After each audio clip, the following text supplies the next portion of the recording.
आकाशवाणी गोरखपुर से भोजपुरी समाचार।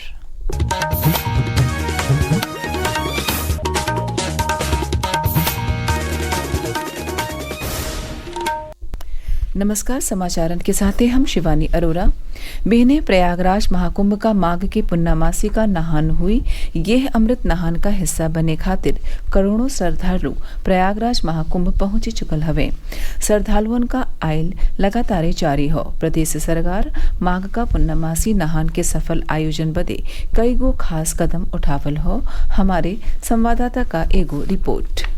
आज सुबह 4 बजे से पूरे मेला क्षेत्र में निजी गाड़ियों का आना जाना वर्जित है। इसके अतिरिक्त आज शाम 5 बजे से नो व्हीकल जोन निर्देशिका पूरे प्रयागराज शहर में लागू है। इस अवधि के दौरान केवल आपातकालीन और आवश्यक सेवाओं को ही आवाजाही की अनुमति दी जाएगी। यह विशेष यातायात योजना कल माघी पूर्णिमा स्नान के समापन तक प्रभावी रहेगी। इससे पहले मुख्यमंत्री योगी आदित्यनाथ ने कई जिलों के वरिष्ठ अधिकारियों, पुलिस और जिला प्रशासन के अधिकारियों के साथ एक विशेष समीक्षा बैठक की थी। अधिकारियों को अतिरिक्त विशेष मेला ट्रेनों और परिवहन निगम की बसों को तैनात करके प्रयागराज रेलवे स्टेशनों पर भीड़ भाड़ को रोकने के भी निर्देश दिए। आकाशवाणी समाचार के लिए प्रयागराज से आदर्श। माघ का पुन्नमासी नहान के सतही प्रयागराज में एक महीना से कल्पवास कल रहेल 10 लाख से बेसी कल्पवासी आपन कल्पवासो पूरा करी हैं। यह बिच्चे उत्तर रेलवे बतवले हवे की प्रयागराज में महाकुंभ में श्रद्धालुअन का सुविधा के ध्यान में रखे के आजू 93 से बेसी ट्रेन चलावल जा रहे हो। उत्तर रेलवे का मुख्य जनसंपर्क अधिकारी हिमांशु शेखर बतवले की प्रयागराज का सज्जो 8 स्टेशन पर यात्रियन खातिर सज्जो तरह का सुविधा उपलब्ध हो। वहां के लोगन से ट्रेन रद्द भइले से जुड़ल अफवाहन पर ध्यान न देले का आग्रह कैली। बेने माघ का पुन्नमासी नहान और संत रविदास जयंती के नाते बनारसो जिला में लाखन के संख्या में श्रद्धालु पहुंच गए हवे। जिला प्रशासन और पुलिस प्रशासन का अधिकारी भीड़ी के देखत श्रद्धालुअन का सुविधा और सुरक्षा का इंतजाम कैले में जुटल हवे।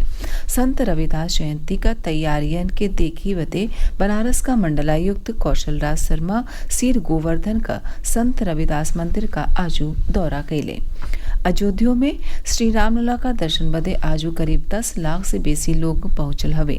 भारी भीड़ के देखत अयोध्या धाम के विद्यालयन के 14 फरवरी तक खातिर बंद कई दिहल गयल हो। बनारस में श्रद्धालुअन का भारी भीड़ के देखत दशाश्वमेध घाट पर होके वाला प्रसिद्ध गंगा आरती का सांकेतिक आयोजन कइल जाये।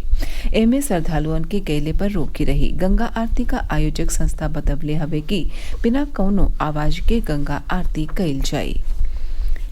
राष्ट्रवादी विचारक, अंत्योदय और एकात्म मानववाद का प्रणेता पंडित दीनदयाल उपाध्याय का आज पुण्य तथा मनावल जा रहल हो। प्रदेश के मुख्यमंत्री योगी आदित्यनाथ लखनऊ में उनके प्रतिमा पर फूल चढ़ा के उन्हें नमन कइले। यह मौका पर आयोजित कार्यक्रम में मुख्यमंत्री कहले कि सबकर साथ सबकर विकास के भावे अंत्योदय का भाव हवे।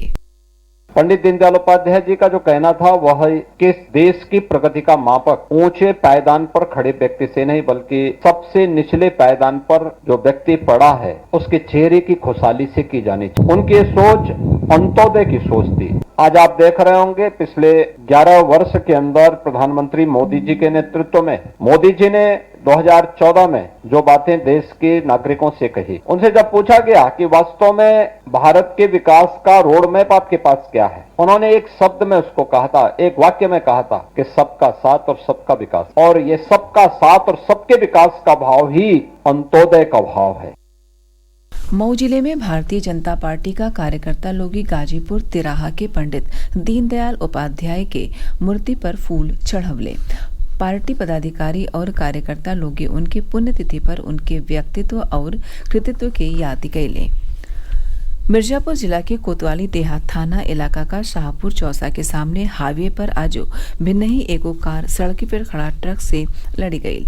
यह दुर्घटना में 2 जने का मौती हो गई जबकि 5 लोग घायल हो गए। ई सज्जो लोग बनारस से मिर्जापुर होत बम्बई जात रहे।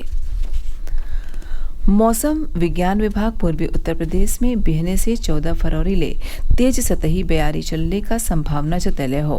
विभाग की ओर से जारी पूर्वानुमान के मुताबिक ये हफ्ता मौसम शुष्क रही। समाचार पूरा भइल। नमस्कार।